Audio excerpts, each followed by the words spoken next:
আসসালামু আলাইকুম এভরিওয়ান, আশা করি আপনারা সবাই অনেক ভালো আছেন। তো প্যারিসে আজকে আমাদের লাস্ট দিন, আর এটা আমার প্যারিস ট্রাভেল ব্লগের লাস্ট ভিডিও হতে যাচ্ছে। তো আমরা আমাদের এয়ারবিএনবি থেকে চেক আউট করে কিন্তু বের হলাম। আর প্যারিসে খুবই সুন্দর একটা সকাল আজকে, খুবই সুন্দর ঝলমলে রোদ উঠেছে, খুব ভালো লাগছিল আজকে। তো আমরা দুজন বলছিলাম যে আজকে আমরা চলে যাচ্ছি, আর আজকে এই ওয়েদারটা আরও সুন্দর হয়েছে। এই 2 দিনও মোটামুটি ভালোই ছিল, তবে আজকের দিনটা বেশি সুন্দর ছিল। একদম আকাশটা কিন্তু পুরা ক্লিয়ার ছিল, কোনো মেঘ ছিল না, কিছু ছিল না। তো যাই হোক, আজকে সারাদিনটা আমাদের হাতে সময় আছে, কারণ রাত 9টায় হচ্ছে আমাদের টানেল দিয়ে যে আমরা যাব সেটা ট্রেন। তো আমরা এখন যাচ্ছি একটা ভাইয়া আর আপুর সাথে দেখা করতে। ওনারা ফ্রান্সেই থাকে। তো ওনাদের সাথে আমাদের দেখা হচ্ছে দীর্ঘ 5 বছর পরে। তো 2021-এ আমরা যখন মালদ্বীপে ছিলাম, এই ভাইয়া আর আপুদের সাথে আমাদের মালদ্বীপে পরিচয় হয়েছিল। ওনারাও সেখানে হলিডেতে গিয়েছিল। তো তারপর আর ওনাদের সাথে আমাদের দেখা হয়নি, এমনি টুকটাক কথা হয়েছে সোশ্যাল মিডিয়াতে। তো আমাদের সোশ্যাল মিডিয়াতে স্টোরি পোস্ট দেখে ভাইয়া নক দিয়েছে যে আপনারা ফ্রান্সে আসছেন, তাহলে অবশ্যই আমাদের সাথে দেখা করবেন। তো আজকে সেখানেই যাচ্ছি। তো আমরা দুজন খুবই এক্সাইটেড, কারণ অনেকদিন পর দেখা হলো ওনাদের সাথে। তো ভাইয়া আর আপু আবার আমাদেরকে এখন লাঞ্চ করাতে নিয়ে যাচ্ছে। তো এখানে ওনাদের একটা ফেমাস টার্কিশ রেস্টুরেন্ট নাকি আছে, সেখানেই আমরা লাঞ্চটা করব। এই তো এখানে তো খাবারটা ভালোই লেগেছে, মজা ছিল। টার্কিশ লেবানিজ ফুড তো মজাই হয়, আর মোটামুটি সব জায়গায় এই খাবারগুলো কিন্তু পপুলার সবার কাছে। তো ভাই আপুর সাথে একটা ভালো সময় কাটালাম। তারপর আমরা এখন যাচ্ছি আমাদের যে পাকিস্তানি আঙ্কেল আন্টির সাথে দেখা করেছিলাম, তাদের সাথে আজকে লাস্ট একটু দেখা করে, লাস্ট হাফ অ্যান আওয়ারের মতো আর কি সময় দিব ওনাদের, জাস্ট একটু দেখা করে আসব। তো ওনাদের ওখানেও দেখা করা শেষ, সবার থেকে বিদায় নিয়ে এখন কিন্তু আমরা চলে যাচ্ছি আমাদের লন্ডনের উদ্দেশ্যে। তো আমরা এখানে প্যারিসের থেকে কালাইস যে পোর্ট ফ্রান্সের, সেদিকে এগোচ্ছি। আর ওখান থেকে আমাদের সে আগের মতোই জার্নি করে হাফ অ্যান আওয়ারের মতো লাগবে আমাদের কালাইস পোর্ট থেকে ইউকের ফক্সটন যে পোর্ট আছে সেখানে পৌঁছাতে। তো এই তো আমরা প্রায় কাছাকাছি কিন্তু টানেলের। তো আমার কাছে ভালোই লাগলো আসলে।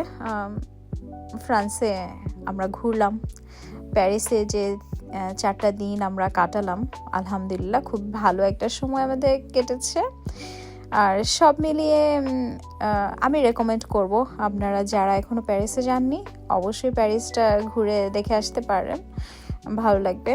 অবশ্যই সামারে আরেকবার যাব, সামারের মজাটা ডিফারেন্ট, আর ঠান্ডার মজাটা আসলে ডিফারেন্ট।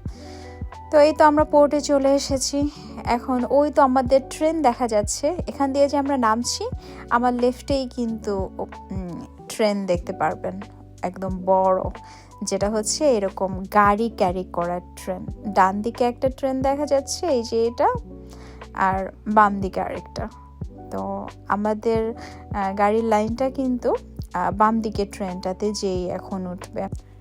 ইংল্যান্ড আর ফ্রান্স দুটি দেশকে আলাদা করেছে কিন্তু ইংলিশ চ্যানেল, কিন্তু এই বিশাল সমুদ্রের নিচ দিয়ে তৈরি হয়েছে এক অবিশ্বাস্য প্রকৌশল বিষয়, যার নাম হচ্ছে ইউরো টানেল।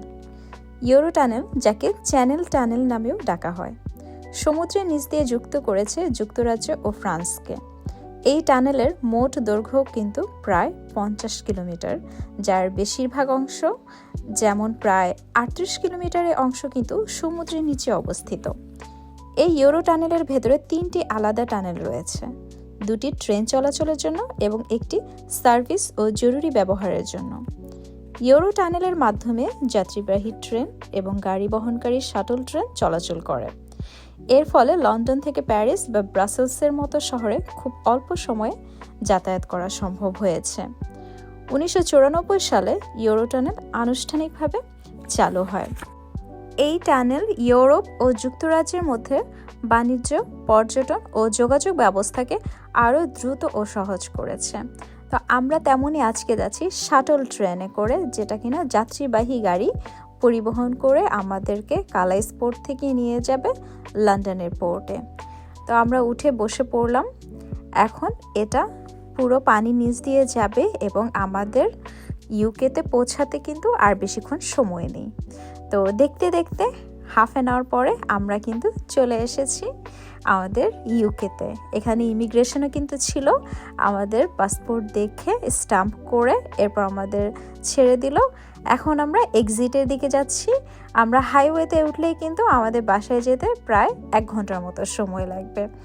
তো স্বাভাবিক আমাদের হোম কান্ট্রিতে পৌঁছানোর পরে একটা যে স্বস্তি অনুভূত হয়, সেটা কিন্তু বলার অপেক্ষা রাখে না। আপনি যে জায়গায় যান না কেন, যখন আপনি আপনার নিজের স্থানে ফেরত আসবেন, সেটার মতো শান্তি আসলে কোথাও হয় না, এটা ভাষায় প্রকাশ করা যায় না। তো এই তো আমরা আমাদের বাসার উদ্দেশ্যে রওনা হচ্ছি। কিছুক্ষণের মধ্যেই আলহামদুলিল্লাহ আমরা বাসায় পৌঁছে যাব।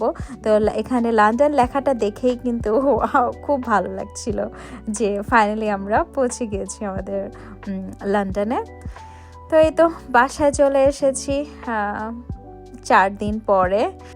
তো এখন আমি ডিপ ফ্রিজে একটু বিরিয়ানি রান্না করে রেখে গিয়েছিলাম, যে যেদিন আমরা ব্যাক করব সেদিন যাতে খেতে পারি। তো সেটা গরম করতে দিয়ে দিয়েছি। আমরা ফ্রেশন আপ হতে হতে এটা কিন্তু গরম হয়ে যাবে। আর সাথে আমি এটা একটু সালাদও কেটে নিব বিরিয়ানিটার সাথে খাওয়ার জন্য।